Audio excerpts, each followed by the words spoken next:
This is it guys, it's the new Proton eMas 7. While the exterior is still fully covered up, we can now take a look at the full interior. We also have some early details on the variants, specifications and even the price, so there's lots to reveal here. Let's check it out.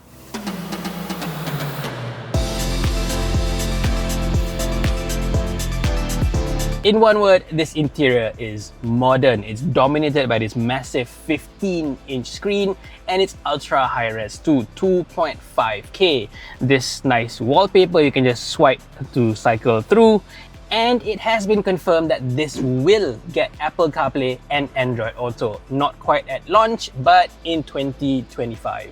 As usual with Chinese cars with big screens, pretty much all the controls are now within the touchscreen itself. So all your aircon controls, your drive mode selection, and even trying to open the sunroof, everything has to be accessed through this big screen over here. But at least there is this physical knob that you can use to adjust your volume, and you can even use it to adjust your aircon through a few shortcuts as well. That's not too bad, I suppose. In terms of equipment, it is very impressive. This is the very first Proton ever to have a head-up display, and this has no less than 16 speakers from its Flyme audio system. This also supports Wanos, which is basically China's version of Dolby Atmos, and at the back you've even got two height speakers. At the front you even have headrest speakers. That's pretty cool.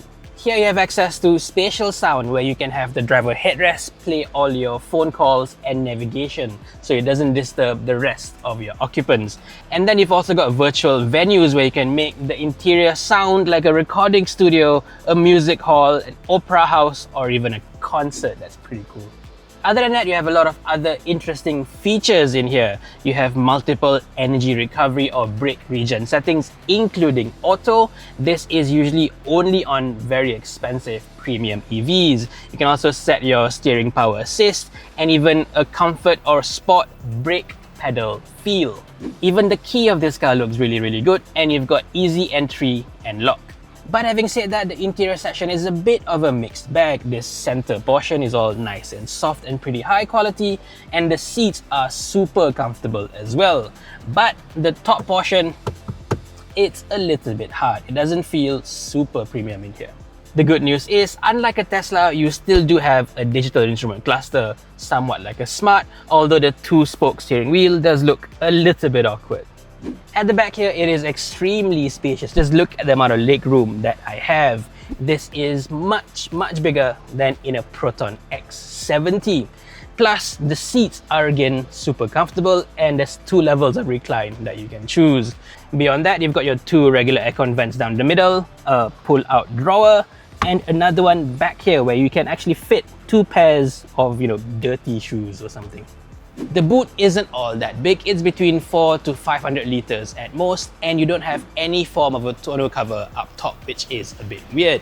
Well, you do get a set of hooks on the side and a floor that you can set to 2 different levels, and a massive hole underneath that. According to Proton, you can even fit golf bags standing up in this cabin. Back outside, this is a pretty big electric SUV. Proton calls this a C-segment SUV, which makes it much bigger than a BYD Atto 3 and a Chery Omoda E5, for instance. Not all details have been confirmed just yet, but we know that this is a front-wheel drive EV with 218 PS, 320 Newton meters of torque, and it can go from 0 to 100 in 6.9 seconds. That makes it the fastest accelerating Proton ever. As for range, there will be 2 variants. The Prime gets a 50 kWh battery offering 345 kilometers of range, while the top spec Premium has a larger 60 kWh battery for a longer range of 410 kilometers. These numbers are on the WLTP cycle, by the way, which are far closer to real-world figures than the fantasy NEDC numbers other brands claim.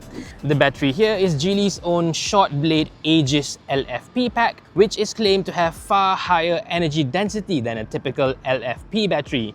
It's claimed that even after 400,000 kilometers, it will still retain around 90% battery health, which far exceeds current international standards.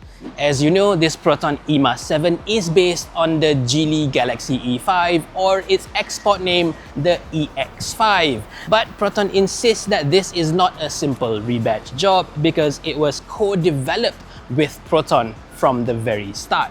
According to Proton, local engineers have fine-tuned the ride and handling package to suit Malaysian roads and drivers, and they even raised the wading depth of the car to handle flash floods better.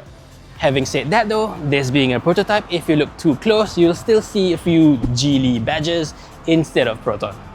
Lastly, the estimated pricing for the Proton eMas 7 is 120,000, which is around 30,000 ringgit cheaper than most of its competitors. So guys, what do you think of the new Proton eMas and its interior? Let me know in the comment section below. Thank you for watching everyone, and stay safe.